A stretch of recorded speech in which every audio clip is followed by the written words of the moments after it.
I own a pet iguana. I call him Izzy. Not named after popular rocker Iggy Pop, but rather because he is an iguana.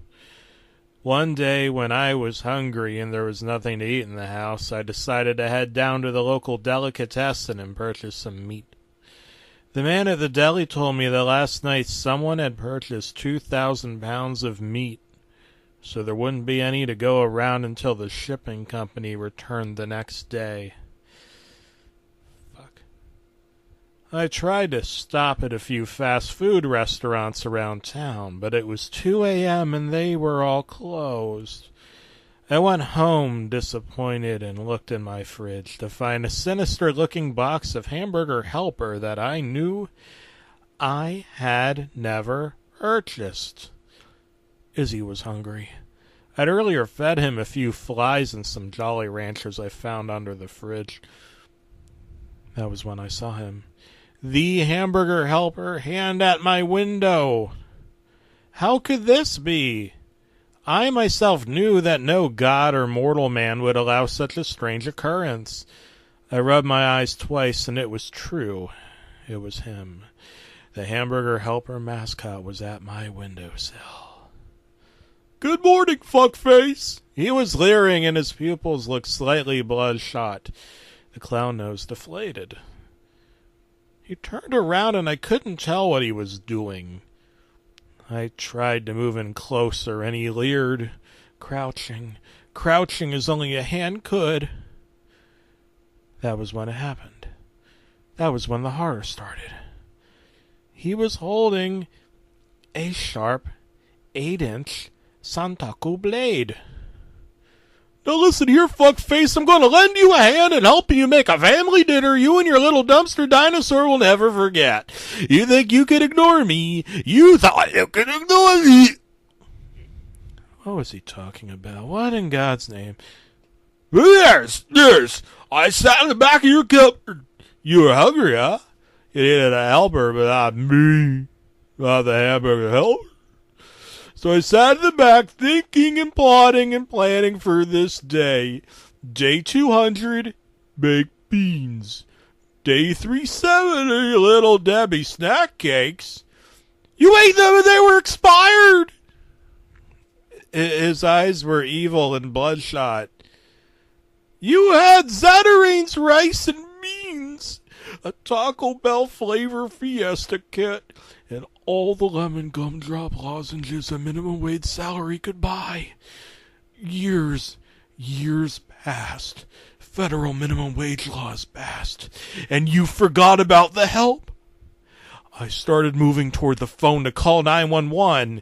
I was going to tell them there was a break-in or a robbery. Police officers are highly trained professionals that never believe a real-life Hamburger Helper hand was threatening to stab them.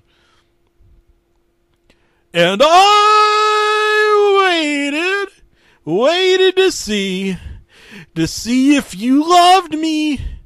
If you loved me enough to fucking mix me with a dead carcass and ate me. He leered. I moved toward the phone, slowly edging toward the phone. Not so fast, bucko. How did the Hamburger Helper mascot learn the word bucko?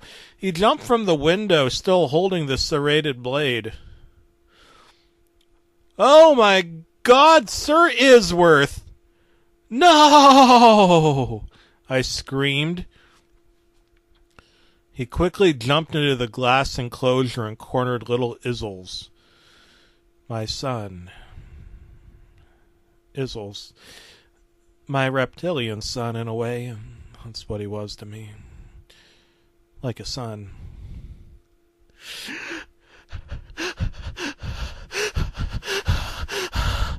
Please don't do it, I cried. I was going to make you tonight, I promise. The supermarket. The supermarket was out of meat. He leered. I know. What he said next sent a shiver up my spine. A Mr. Hamburger helper ordered a good 2,000 tons of roast pork, chuck, and chicken gumbo to serve the local Little League team. But guess what?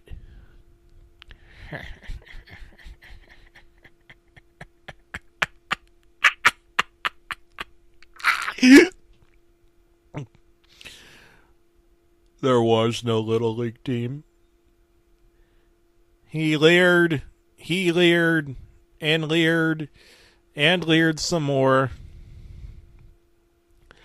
How do you make hamburger helper when you're all out of meat? I shivered, crying. Take me instead. Leave little Izzles alone. He slowly started driving the knife into the scaly, cold-blooded neck of my crying companion.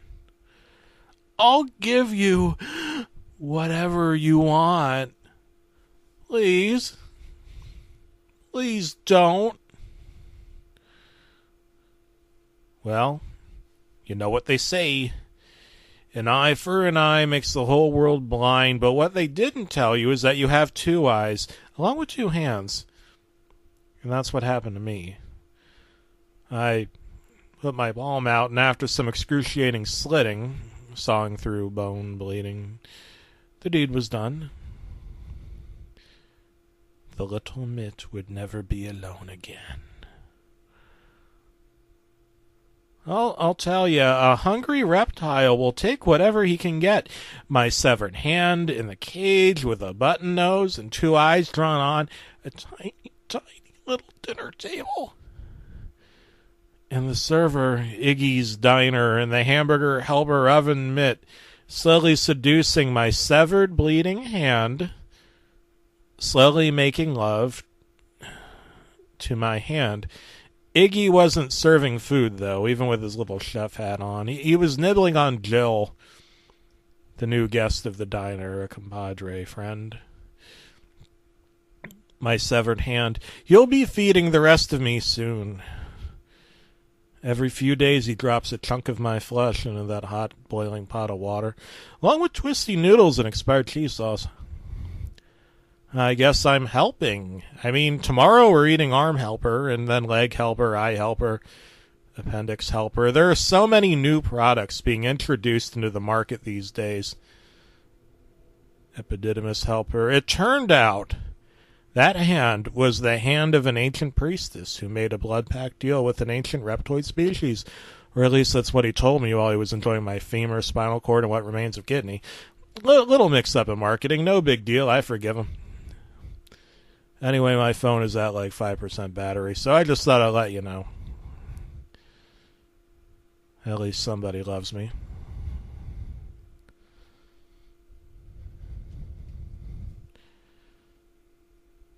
My hand.